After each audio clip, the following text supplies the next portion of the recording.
And we are live.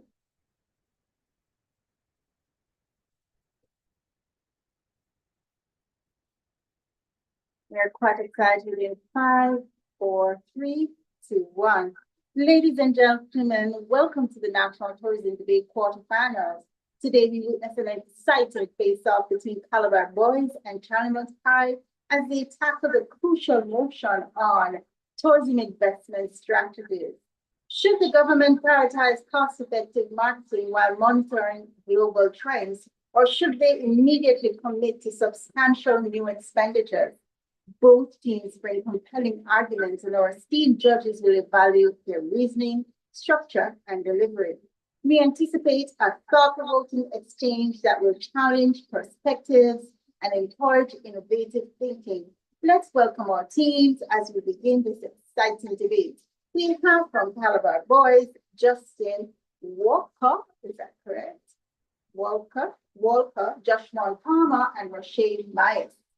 We have from Charlemont High, Shaquan White, Anthony Demetrius, and Kaden McLean. Let's have a round of applause for our speakers, please. Everybody that's joining and for debaters. You can encourage others,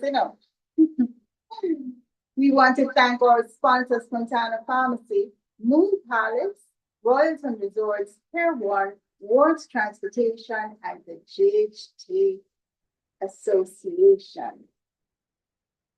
The motion reads, and it's a long one.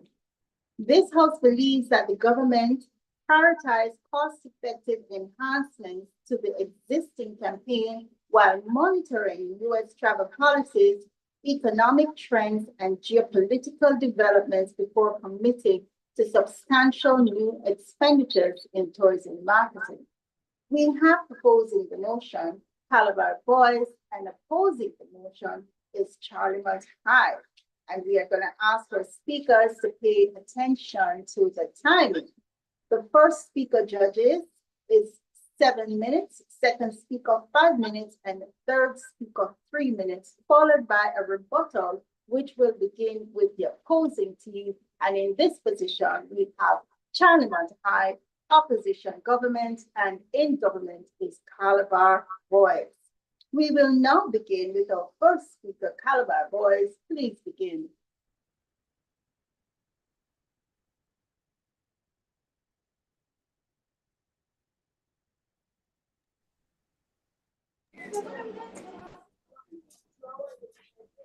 Madam Calabar, Speaker, go ahead. Madam Speaker, honorable judges, members of the audience, and fellow debaters, a pleasant afternoon.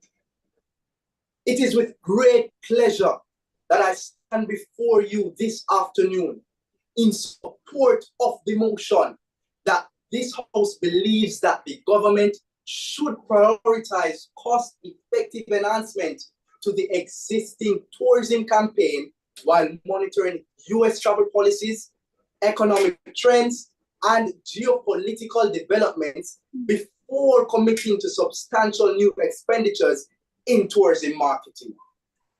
The members of this government team will be stating, 1, the benefits of optimizing existing resources, the importance of Jamaica's industry and the tourism industry impact on Jamaica's industry, and also the benefit of staying informed and adaptable.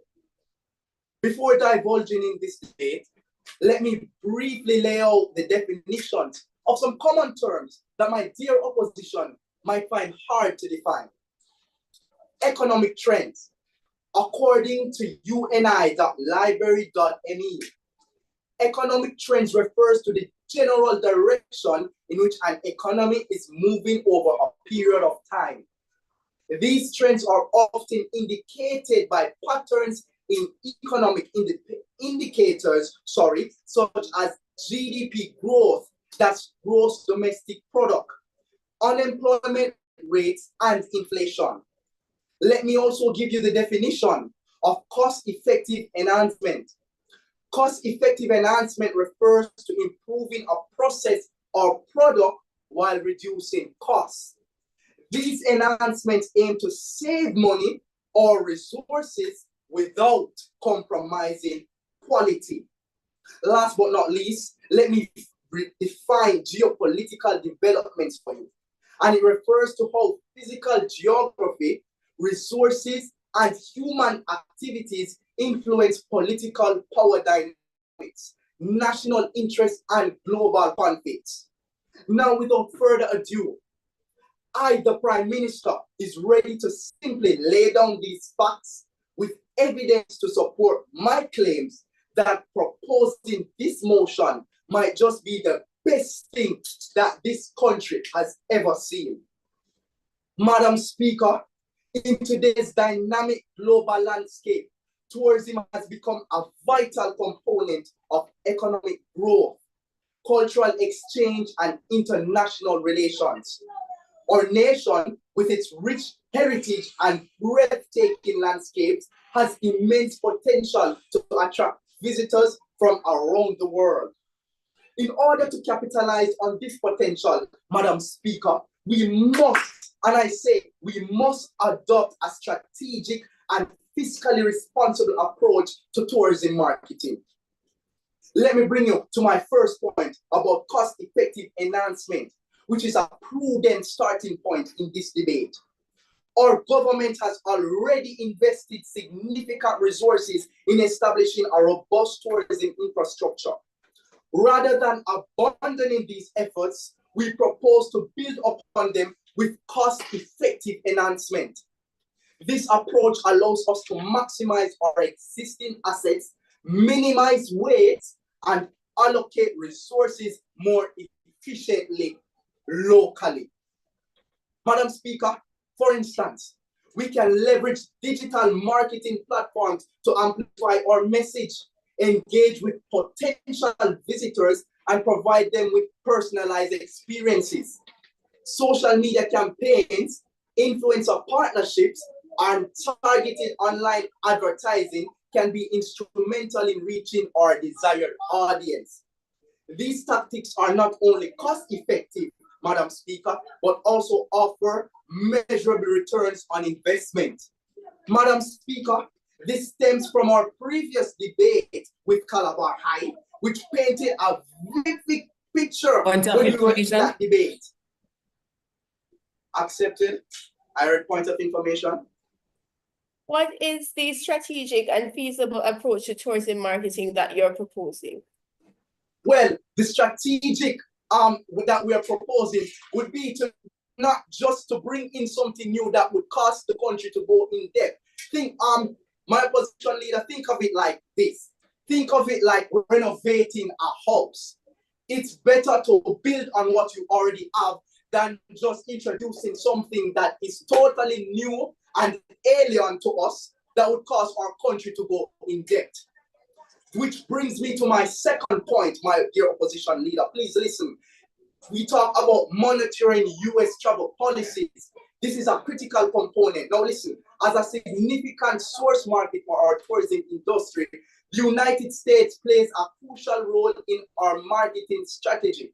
However, US travel policies can have a profound impact on our visitor numbers. It is essential that we closely, and listen, that we closely monitor these policies and adapt our marketing efforts accordingly.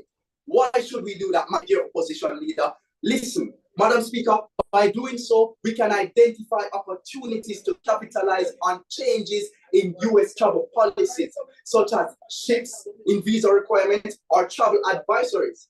This proactive approach enables us to adjust our marketing messaging, target specific segments of the US market, and maintain a competitive edge. Madam Speaker and my dear opposition leader, it is better to be proactive than reactive. Which brings me to my final point, Madam Speaker, economic trends, which is a key indicator in this whole debate. Economic trends are another critical factor that influences travel decisions.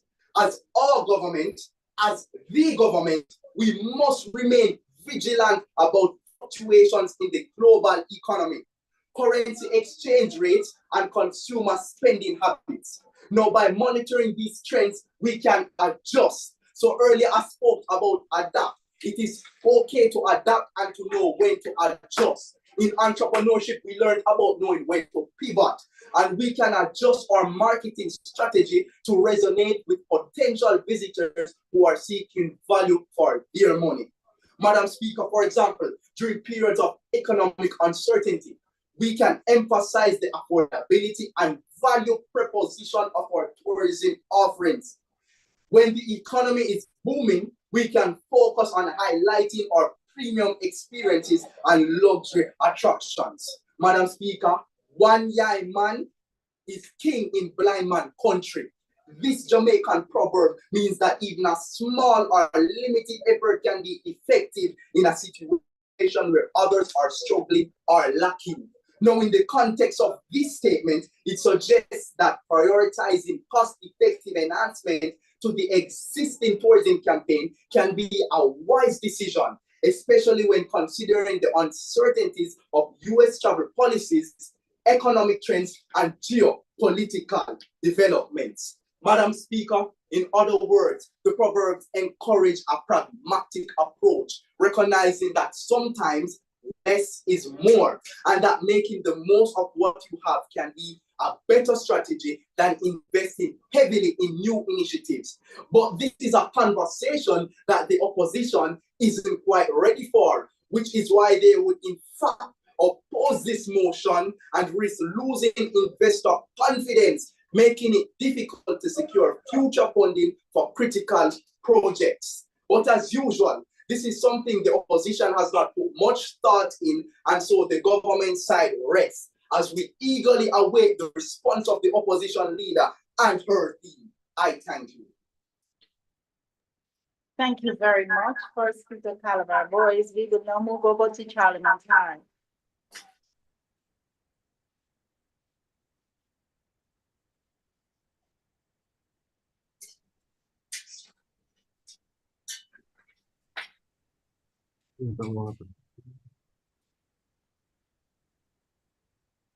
All right, we'll give Charlemont a few minutes. Coaches, please pay attention to the time.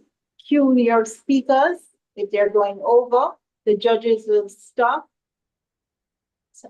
scoring once the time has gone over, especially if it's gone over significantly. Go ahead, Charlemont. Madam Speaker, members of the government, honorable judges, a pleasant day to you all. We, the opposition, stand in firm disagreement with the motion. This House believes that the government should prioritize cost-effective enhancements to the existing campaign while monitoring US travel policies, economic trends, and geopolitical developments before committing to substantial new expenditures in tourism marketing. We accept the definitions given by the government. However, we submit that the following, we accept the definitions given by the government for geopolitical developments. However, we submit that the following terms are best defined as follows. According to the Oxford Dictionary, to be cost-effective means to be effective or productive in relation to its cost. In the context of this debate, we define cost-effective enhancements as improvements or modifications that maximize tourist engagement and arrivals without significant financial expenditure. We define US travel policies as regulations and guidelines established by the United States government that govern international travel to and from the country. These policies can influence the flow of tourists from the US to other destinations, including visa requirements, travel advisories, and health regulations, as stated by senior government officials, including the President of the United States. As leader of the opposition, I will provide context by exploring the supposed global policies and issues the government fears and prove that Jamaica has faced these before and thrived. Our second speaker will demonstrate how delaying action or cutting costs will cause Jamaica to lose its competitive edge. Our third speaker will highlight the transformative potential of substantial new expenditures in tourism marketing for both the present and the future. Before deciding what should be done, we must ask why. Why should our government allow US travel policies to dictate decision-making? What economic trends and geopolitical developments are so dire that Jamaica should hesitate? Let us examine these concerns. First, U.S. travel policies. The two most critical factors here are U.S. travel advisories against Jamaica and the alleged uncertainty and protectionist practices of current U.S. President Donald Trump. Over the past decade, the U.S. Department of State has consistently issued travel advisories for Jamaica, primarily due to concerns about crime and healthcare infrastructure. Jamaica is currently under a level 3 reconsider travel advisory. Since 2015, there have been over 10 advisories. Consider this Jamaica Gleaner article dated March 6, 2015, titled, "Crime Levels Cause U.S. Embassy to Issue Advisory." It has become so routine that if Jamaica sneezes too hard, the U.S. issues a travel advisory. Yet, these advisories have never halted our tourism growth. In 2015, tourist arrivals increased by 5.5%, according to then Prime Minister, the Right Honorable Portia Simpson Miller. Fast forward to 2024, and Jamaica welcomed 4.27 million visitors, generating approximately US $4.35 billion in earnings, a 5.3% increase in arrivals, and a 3.3% rise in revenue compared to 2023, as reported by the Jamaica Information Service. Did we achieve this by bowing our heads in contrition to the mighty USA? No, we thrived because we were bold, innovative, and took risks, such as the Falmouth Cruise Port expansion completed in 2011 and the Port Royal Cruise built in 2020. According to Sea Trade Cruise News dated January 24, 2020, the introduction of cruise shipping to Port Royal and by extension Kingston represents the achievement of an objective first contemplated more than 25 years ago. This proves that Jamaica must act now to remain a leading destination 5, 10, or even 25 years from now. But let me ask the government, will there ever be a time when Jamaica is not under US travel advisory?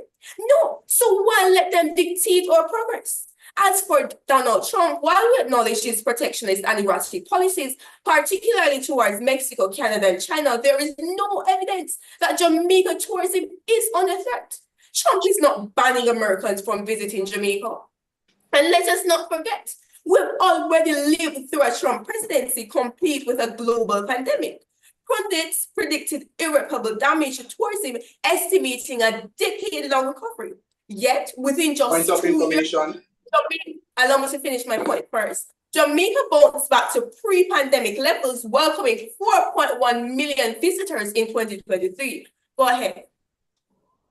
So, how will your proposed new expenditure in tourism marketing address the potential impact of changing the US travel policies, and what plans do you have in mind to mitigate these effects? Those points are further explored in my speech and the speakers to come speeches. As for Donald Trump, while we acknowledge his protectionist and erratic policies, particularly towards Mexico, Canada, and China, there is no evidence that Jamaican tourism is under threat. We have already lived through a Trump presidency complete with a global pandemic.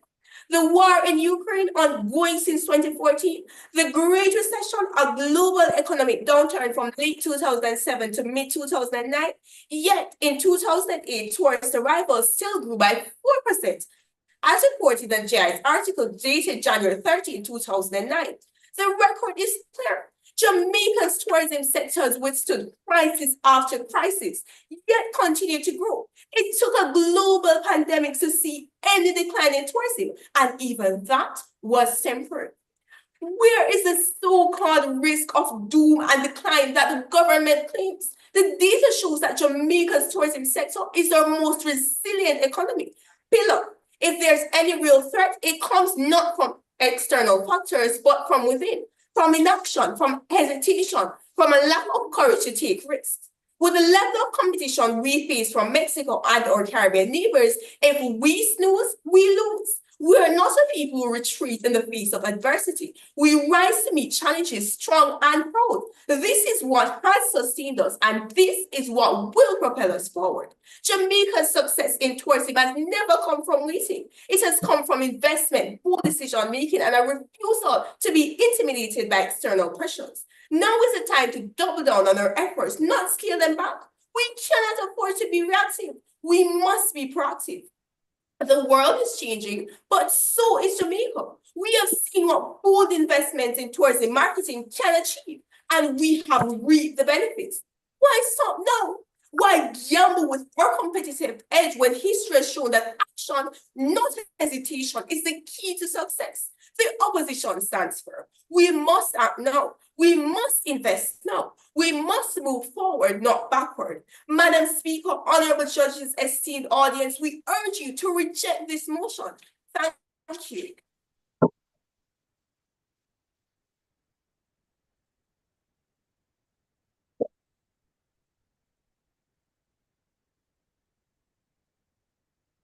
Thank you so much. And we would have heard from both first speakers. Let's prepare for our second speaker, Calabar Boys.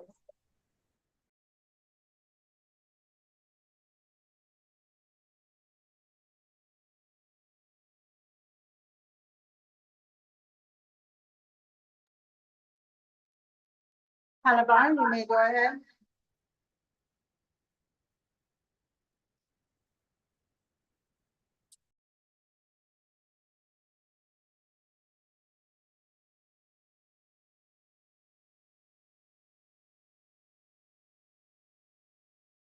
Go ahead, Calabar. Ladies and gentlemen, esteemed judges and worthy opponents, my name is Joshua Palmer, and today I stand in firm agreement with the motion. This House believes that the government should prioritize cost-effective enhancements to the existing tourism campaign while monitoring U.S. travel policies, economic trends, and geopolitical developments before committing to substantial new expenditures in tourism marketing. So let me begin with a simple question, Madam Speaker. Why spend more when we can achieve more with less? Tourism is undeniably a vital pillar of any economy. However, throwing money at new marketing campaigns without fully understanding and evolving global landscape is not just reckless, it's inefficient.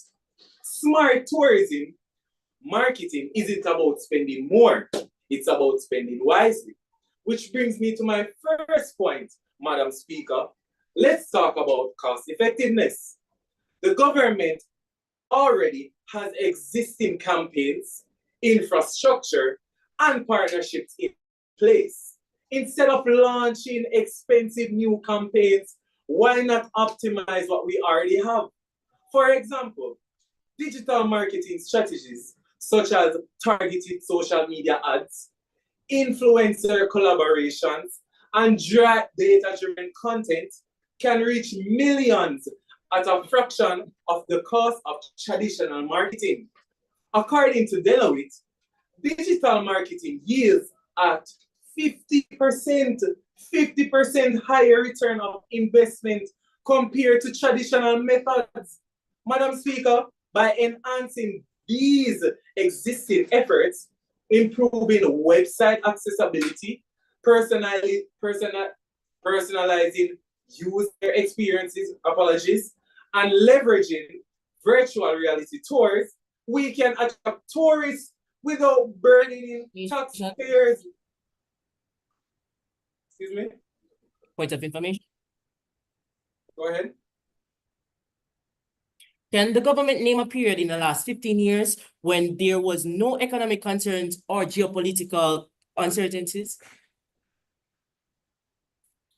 Well, in 2019, well, in my second point, I will further explain. So, a smart upgrade, not a costly overhaul. Which brings me to my second point, Madam Speaker. Let's consider the importance of monitoring U.S. travel policies and economic trends. The U.S. is a key source market for tourism in many countries, Madam Speaker. Changes in U.S. visa policies, travel advisories, or economic shifts like inflation can directly impact travel patterns.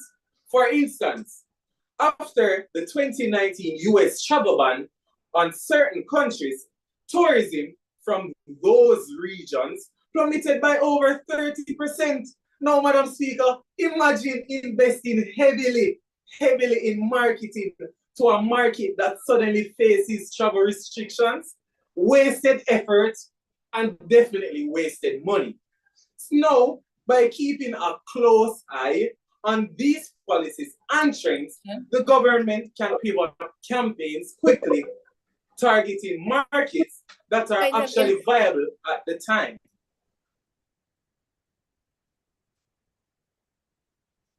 Point of information? Not at this time. So let me repeat that. By keeping a close eye on these policies and trends, the government can pivot campaigns quickly, targeting markets that are actually viable at the time. Flexibility beats blind investment any day, Madam Speaker. Now let's discuss, apologies. Now let's discuss geopolitical developments cannot be ignored. Now, Madam Speaker, we live in a world where geopolitical tensions, conflicts, trade wars, and pandemics can halt tourism overnight. The COVID-19 pandemic alone led to 74%, Madam Speaker, decline in international tourist arrivals globally in 2020, according to the UNWTO. Now, Madam Speaker, imagine a multi-million-dollar campaign just before such a crisis. The losses would have been devastating. Be prudent. Prudent governments wait, watch, and then act. Monitoring these developments ensures that we do invest, we do so in a stable environment, maximizing returns. Now, finally, Madam Speaker, let's talk about sustainability. Tourism marketing isn't just about attracting visitors. It's about managing them responsibly. Over-tourism can damage local environments and communities.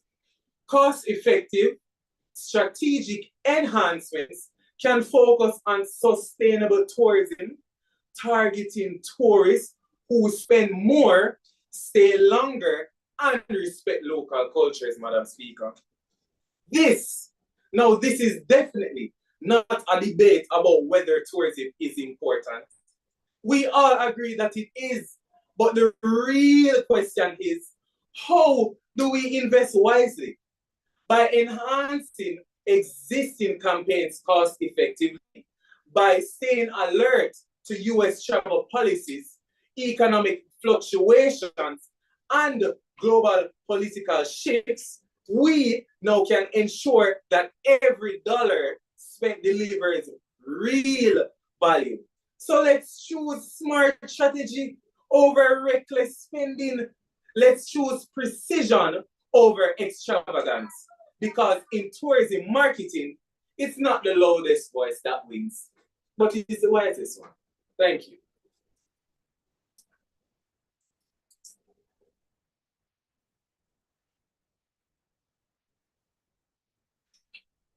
And thank you very much, Calabar. We will now move over to Charlemont.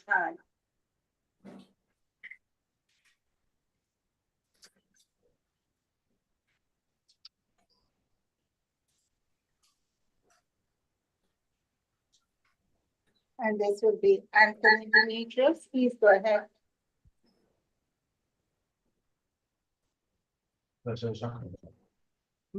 Sure. Right.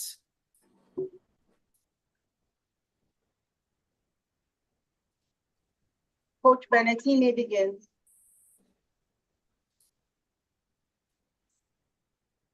Sorry about that. We're just fixing something. Madam Speaker, esteemed judges, members of the government, and my fellow debaters, a pleasant day to you all.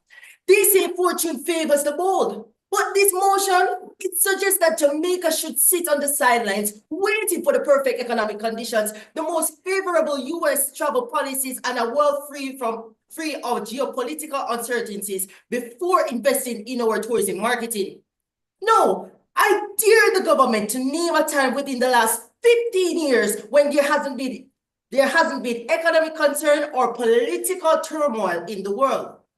My opponents argue that we must be cautious with spending, prioritizing only cost-effective enhancements. But let us ask ourselves, what is the real cost of inaction? Madam Speaker, judges, let it be clear. This debate is not just about money. It is about opportunity cost. As any economic student will tell you, opportunity cost is about what you give up, and the goal is to make a decision with the lowest opportunity cost as possible. In a global industry as competitive as tourism, waiting is losing. The proposition strategy is not a plan for progress. It is a recipe for stagnation. Delaying substantial investment in tourism marketing risk losing our competitive advantage. While we watch and wait, countries like even Mexico and our Caribbean counterparts are taking action. Take Mexico, for example, along with Canada.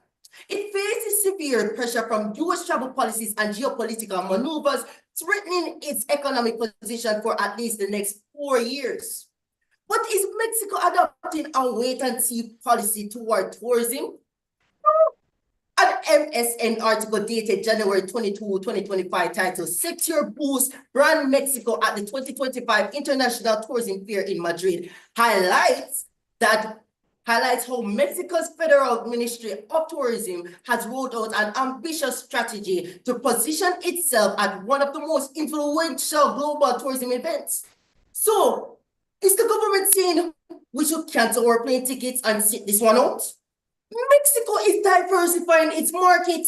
If the government is so concerned about losing our US tourist base, why not just spend on diversifying our tourist base? According to the Jamaica Tourist Board annual travel statistics for 2023, 73.9% of stopover arrivals came from the USA, 13% from Canada, 9.4% from Europe, and only 1.1% from Latin America. Honorable judges, if Jamaica is so dependent on American tourists and supposedly susceptible to shocks, why not just invest heavily in targeting and developing these other markets? Why not just turn that 1.1% from Latin America into 10%? So let us invest in these new markets to insulate us from potential shocks caused by American politics.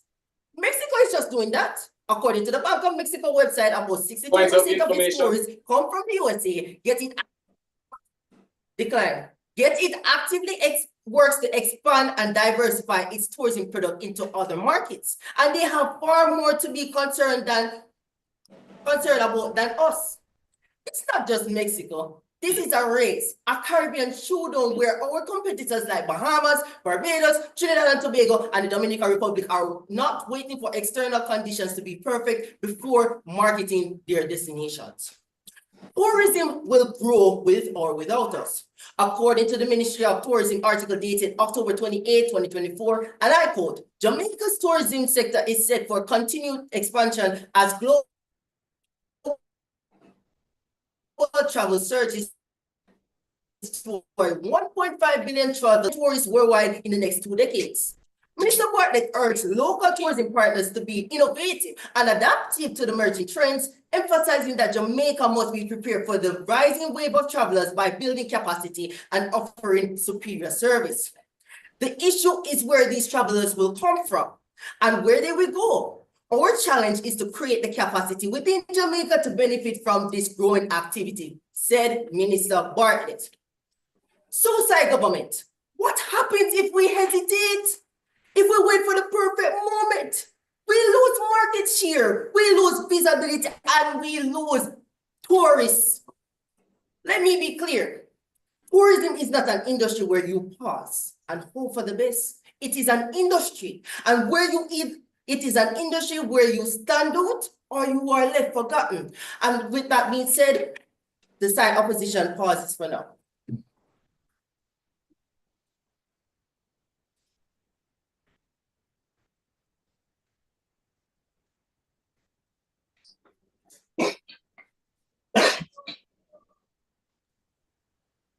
Thank you, Charlemont.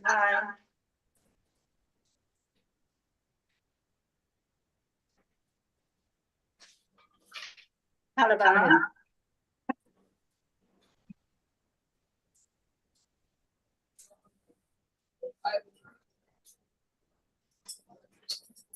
Calabar, just a reminder to stay in front of the camera at all times. Coach, Javon. I know it's a little difficult in that room, but please. Madam Speaker, honorable judges, weigh the opponents and fellow debaters, I stand before you today to propose the motion that this House believes that the government should prioritize cost-effective enhancement of existing tourism infrastructure while monitoring U.S. travel policies, economic change, geopolitical developments before committing to substantial new expenditure in tourism marketing. This involves prioritizing cost-effective enhancement of existing infrastructure, such as upgrading our airports, seaports, and hotel facilities. Firstly, let's talk about the importance of tourism to Jamaica's economy, and this cannot be overlooked. Tourism is a vital sector of Jamaica's economy, accounting for a significant portion of our GDP. However, in today's rapidly changing global landscape, it is crucial that our government adopts a prudent approach to tourism marketing. This involves prioritizing cost-effective enhancement to existing infrastructure, such as upgrading our airports, seaports, and hotel facilities. Benefits of existing resources. Madam Speaker, by optimizing existing resources, the government reduces waste and allocate funds more efficiently, leading to cost savings. According to an article in the Jamaica Gleaner, Tourism Minister Edmund Bartlett stated that the government has increased in the sector to become more effectively and efficient in its operation. Additionally, optimizing existing resources can lead to improved efficiency as resources are used more effectively to achieve goals. Monitoring external factors. Moreover, our government must keep a watchful eye on U.S. travel policies, economic trends, and geopolitical development. As majority of our tourists come from the U.S., any changes, can you repeat? Point of information. You may go ahead. I am yet to hear from the government to name a period in the last 50 years when there were no economic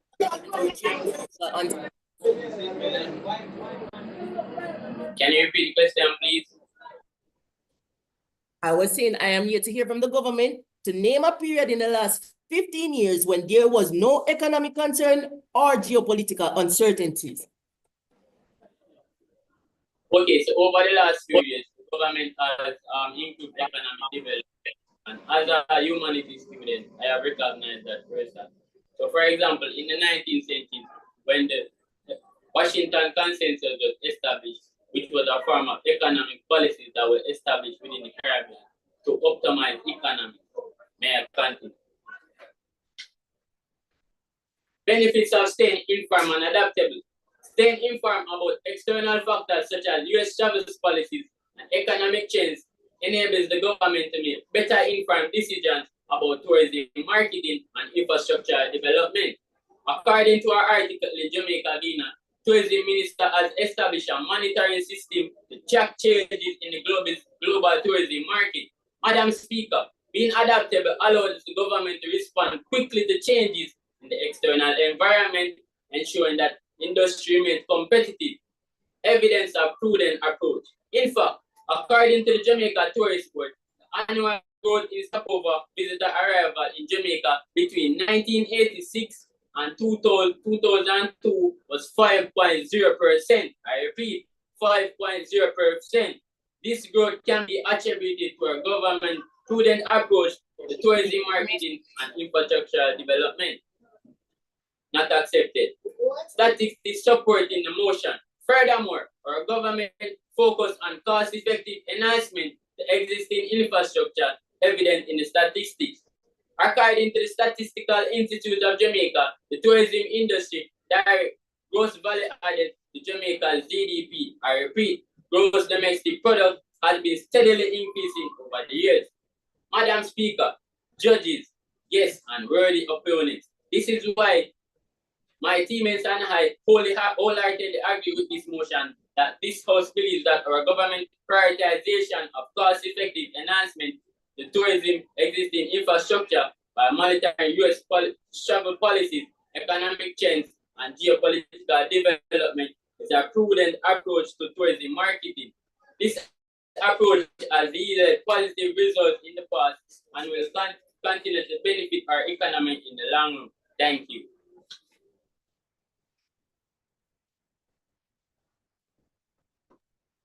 Thank you, Calabar. We will now move over to Charlemont.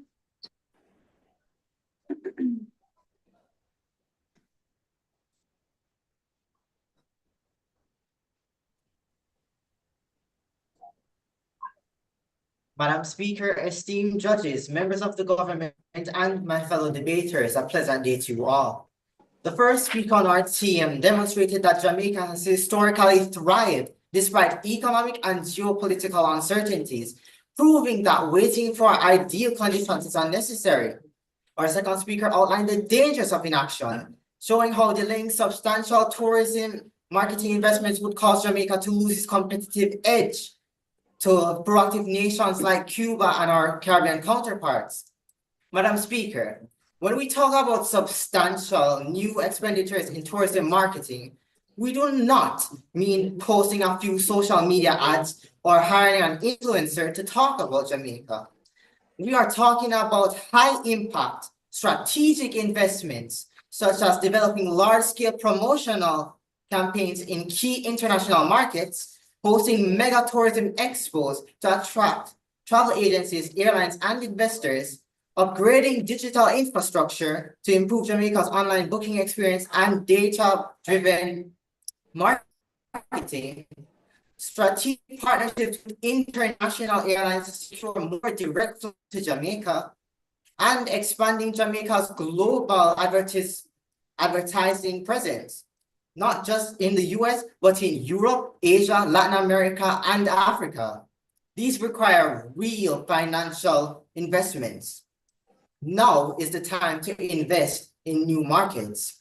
According to the Ministry of Tourism's article dated October 28, 2024, Minister Bartlett revealed plans for a marketing blitz in India, one of the fastest growing economies globally, which was dated for November 2024. He also highlighted plans to target Eastern Europe and South America, noting that these regions offer tremendous potential for inbound tourism. Madam Speaker, the numbers speak for themselves. When countries invest substantially in tourism marketing, they experience exponential growth. Dubai did not wait for perfect conditions. It aggressively marketed itself as a luxury tourism hub in the early 2000s. Between 2010, the last minute. Between 2010 and 2019, Dubai quadrupled its tourist arrivals, leading to a US 30 billion annual contribution to its economy. In 2019, the Dominican Republic spent 300 million on tourism marketing overhaul, expanding to non-US markets and improving its digital presence. The result? A record 10 million tourists in 2023 and an 8% boost to GDP. Mexico once led Latin America in tourism marketing investments, but after cutting tourism promotion funds in 2019, the country saw a decline in high-spending tourists, proving that without consistent visibility, market share shrinks. We cannot afford to hesitate.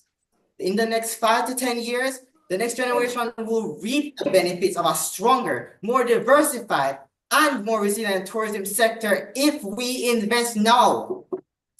Madam Speaker, fortune does not favor those who wait. Fortune favors those who act. Thank you.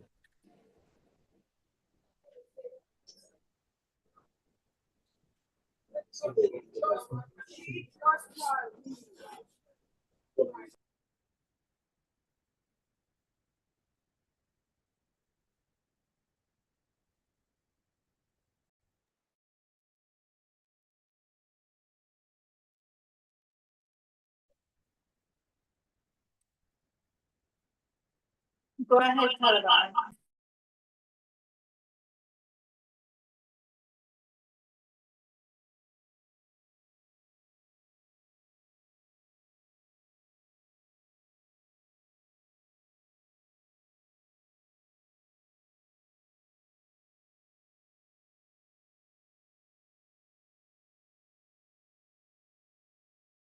Your third speaker. You've spoken. All right, so you have to prepare for your rebuttals. And you have to do this in front of the camera.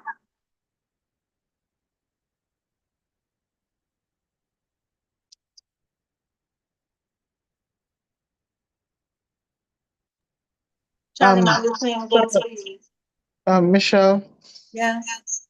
for Calabar, the name of the first speaker and the second speaker. Go ahead, Calabar. Yes, miss. So for Calabar, the name of the first speaker, Kenil Bernard, Mhm. and Second speaker. the name of the second speaker, Joshua Palmer. Okay then. Cool, thanks. yes, miss.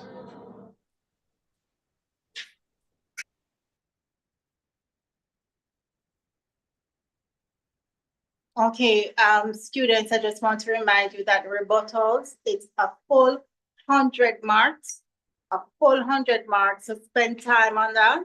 Judges, you may tally your scores in the meantime for what has passed, and then they will come back with the rebuttals. We will begin with the opposing team, which is Charlemont High.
Okay, we're ready to begin.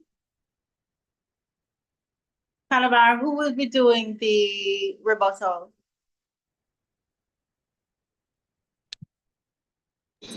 Kenil Bernard is the You're doing the rebuttal? yes, miss. All right, so you can just be at the podium and the others can be seated now since you're in the final segment. Thank you, Calabar.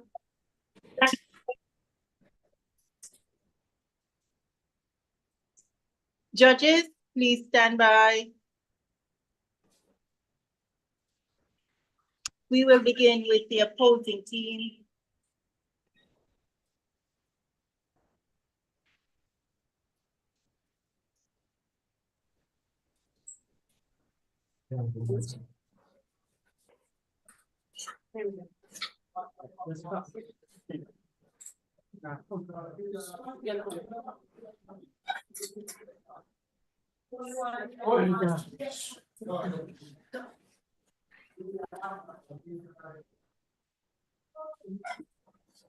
You may go ahead. Madam Speaker, members of the government, honorable judges, a pleasant day to you all. The first speaker stated, well, the first speaker's point was the US travel policies. And we're seeing that US travel policies aren't affecting our tourism increase. This is supported, aren't affecting or a decrease or causing a decrease in tourism, evidently supported by Honorable Minister Edmund Bartlett in his October 8, 2024 article stating that Jamaica's tourism has grown at a rate of 3% annually. This citation is to show that even when US travel policies were implemented, or actually US travel policies have always been in place, and this has never affected our tourism growth. It's growing at 3% annually. Then he speaks of economic trends halting our tourism growth, which is not true. If we look at the Great Recession, for example, 2007 to 2008, even in this recession, the economy was declining, tourism was not declining. Going back to that, the article by Honorable Minister Edmund Bartlett, it shows that tourism is an industry that always pulls above the other industries. He also spoke about bringing something new and alien that would cause the country to go in debt. That is most certainly not true, because tourism is a sector that funds itself. Have you forgotten about the Tourism Enhancement Fund, for example? This is where money will come from. We're not saying that, oh, we're going to take this, well, money out of people's pockets or anything to cause the country to go in debt. The third speaker spoke about over-tourism, but, well, the third speaker spoke about over-tourism, but we're seeing that with sustainable tourism practices, while we're implementing this diversification of our tourism industry, there will not be an issue of over-tourism. If we're diversifying our tourism industry in the sense that we're putting tourists to an area where they generally aren't in that area, then our tourism industry will be so diversified that tourists aren't just in this area, they're dispersed all over the place. And over tourism, there will not be any environmental impacts either. In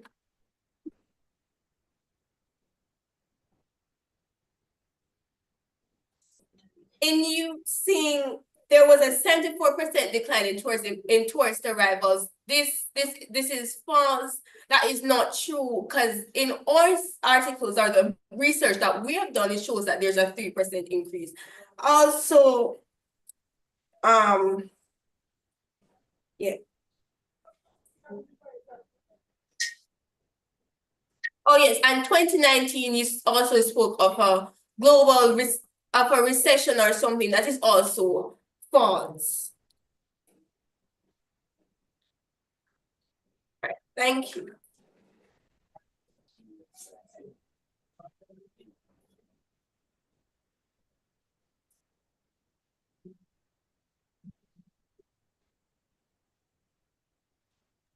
Thank you, Charlemont.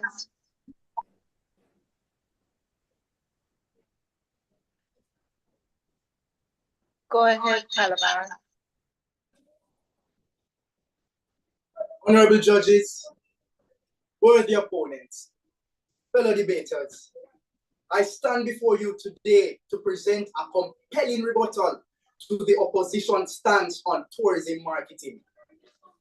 A question that was asked earlier: how will your proposed new expenditures in tourism marketing address the potential impact of changing US travel policies? And what plans you have in place to mitigate these negative effects? It was not answered, but it was stated that later down in their presentation, answers will come to light, as I would say. This shows that they don't have a plan because there was no answer. Nothing came to light in their presentation. And so they don't have a plan. All the opposition does, or should I say all the opposition is good for, is thinking about spending more and making less investments. They spoke about the tourism enhancement funds, TEF. Yes, so you know that money is coming from TEF. So you're not really care about the kind of plans that you're going to bring into the country, if it will build the economy or not. Because guess what? You buy a 5-year-old a bike, not a bike, but let me say a bicycle, and you tell him not to do certain things because it will damage this part of the bicycle or this part of the tires. He doesn't care enough because he knows that at the end of the day, when it is destroyed, he won't be the one paying for it. The parent will be the one paying for it.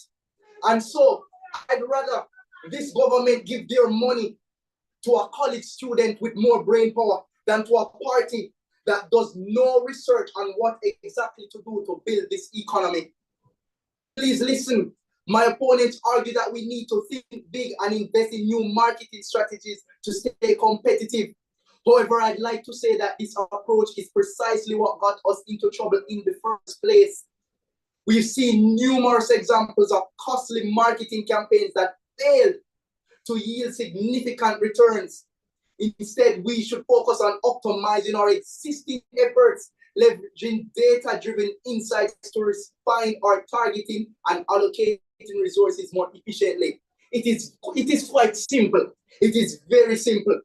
By prioritizing cost-effective enhancement to our existing tourism campaign, Madam Speaker, we can ensure that our marketing efforts remain effective, efficient, and responsive to ever-changing landscape of the tourism industry. Because the truth is, the world is changing. Everything is changing. So it is time, as I said earlier, to pivot and to adapt. You have to adapt or else this world will leave you behind. Let us not be swayed by the allure of flashy new marketing strategies, but rather let us focus on delivering tangible results through pragmatic, data-driven decision-making. This is what we need to do as a government, and this is where we firmly stand. This is what we believe. This is the vision that we see. And so I leave with you this quote from Theodore Roosevelt: believe you can, and you are halfway there. I thank you.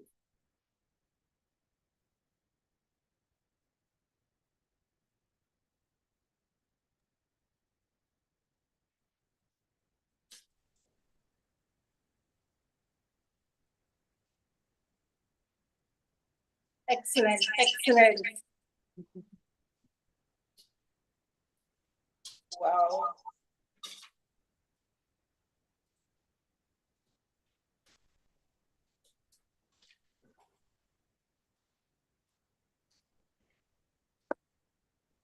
Judges, how do we feel? Full marks?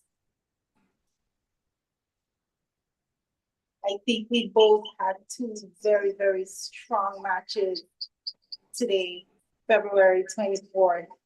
For the quarterfinal rounds, you would have seen in the Calabar boys, Charlemont High, Monroe College, and Arden High. The judges will now deliberate and will come back with the winning scores.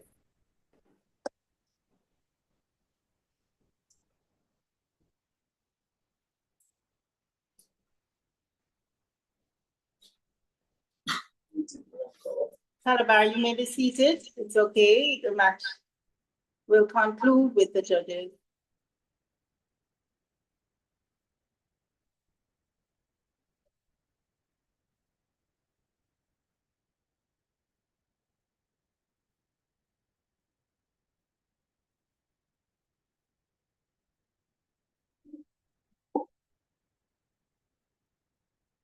Okay.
We have returned.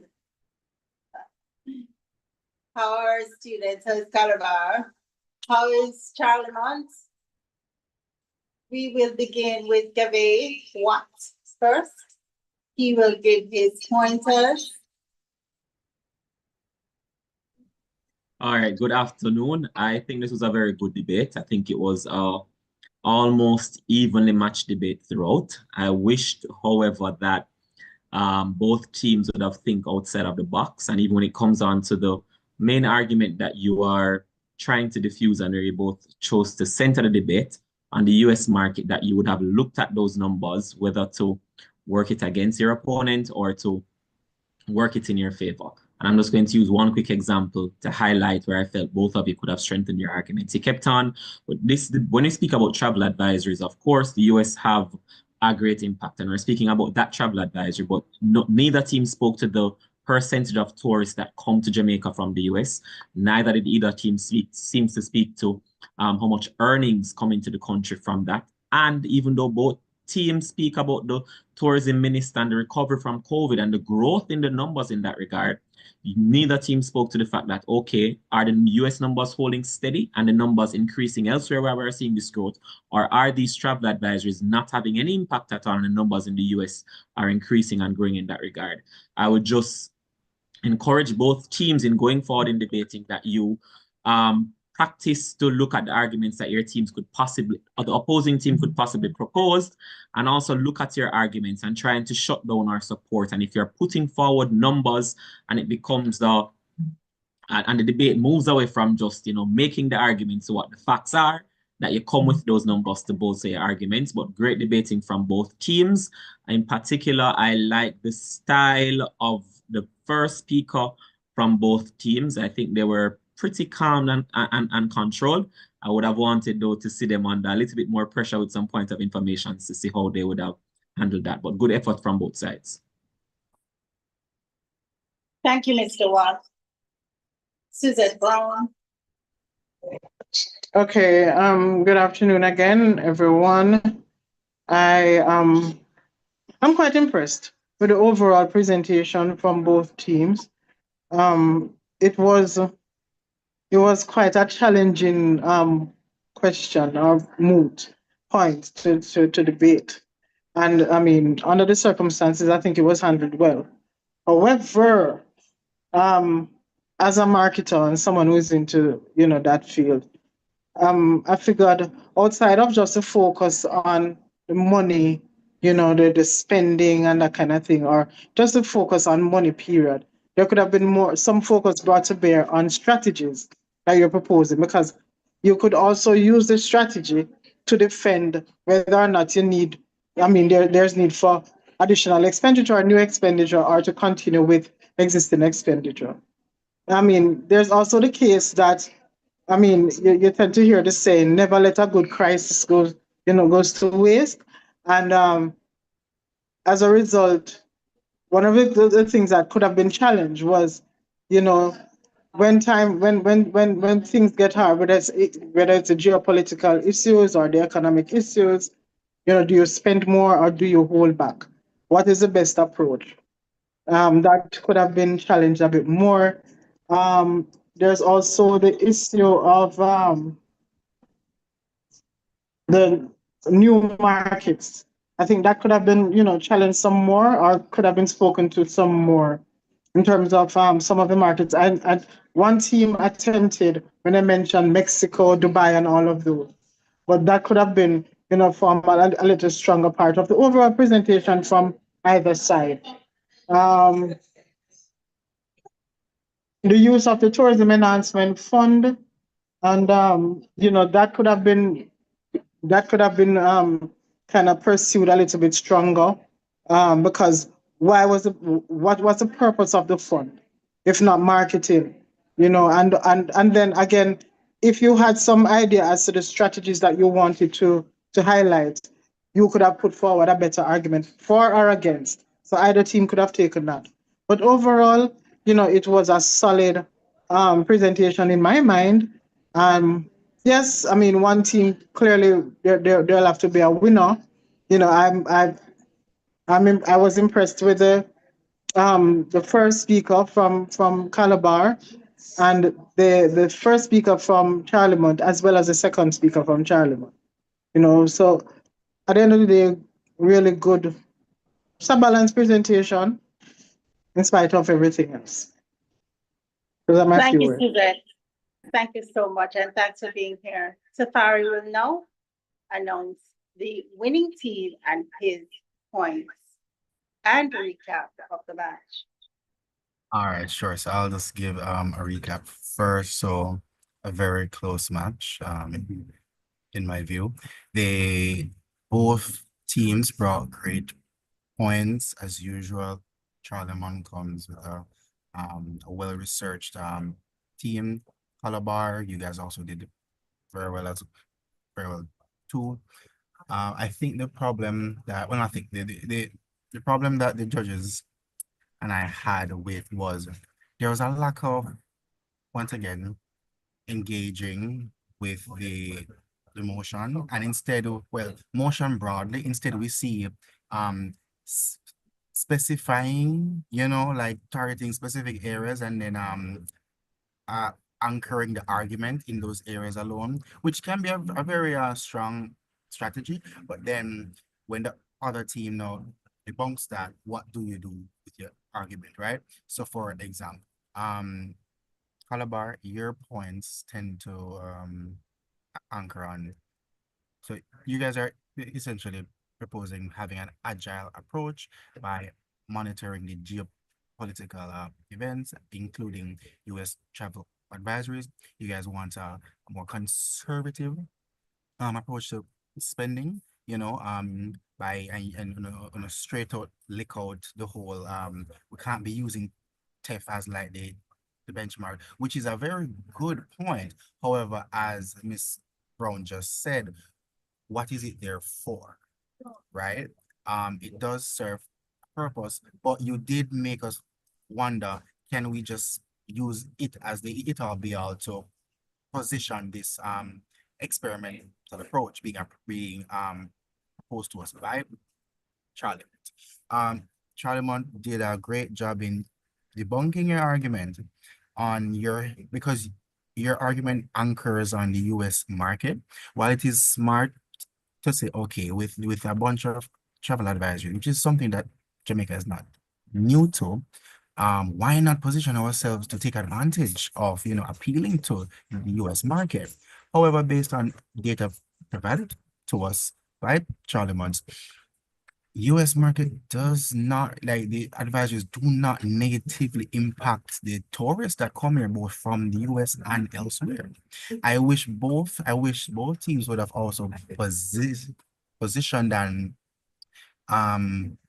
showcasing of, because one team is saying that America's tourism and policies heavily impacts us. Charlemont is saying that not really. So Charlemont, you had the opportunity now to say that we are more international than we think. However, what I will say is that and the judges and I did speak about this. Calabar, you had the chance to say that at the same time, we can't just do what we want to do, completely ignoring the geopolitical trends, right? We must stay abreast. We must be informed, right? Because it's very important that we do this, because America is very close to us, which was one of the reasons why you pivoted into diving into the American market, because America is very close to us and they play a big role in what we do, as we see right now with Trump pulling funding and such. The way in which we target ignoring advisories and such, we need to play it very safe and smart, because that can end up harming us in the end. However, you guys did not really attack that point, right? So that I was really looking forward to hearing that in the rebuttal, but you guys did not do that, because that would have really helped to kind of swing your point over. But all in all, it was a great debate by both of the teams. I really enjoyed it. I learned a lot as well. And now I'm going to give the scores. So one team wins with 1,002 points, and another team loses with 936 points. The winning team is Charlemont High. The best speaker is Calabar's first speaker, with the runner-up being Charlemont's first speaker. Thank you very much. And there was also some points that came forward. Congratulations to Calabar's first speaker and congratulations to Charlemont High, that there needed to be more cohesiveness in Calabar's presentation. They had strong arguments, and I was waiting on immigration matters. The fact that many persons would not travel from the US to Jamaica, and we're so close to the United States because of fear of returning to the state. So that's something that we want to pay attention to. During a calendar period, especially during summer, you have a lot of persons working overseas that want to come home. And this could be another situation that affects the travel to Jamaica. And the investment to what we want to do. If you're investing and marketing to the States, then, you know, if we have immigration issues, that could be a problem. So congratulations to Charlemont High. Thank you, judges. We had with us Tafara Hilton, businessman, Gave Watt from the Jamaica Observer, and Suzette Brown, businesswoman and lecturer at the University of the West Indies. I'm your host, Michelle Toller. Until next time, we will see you then.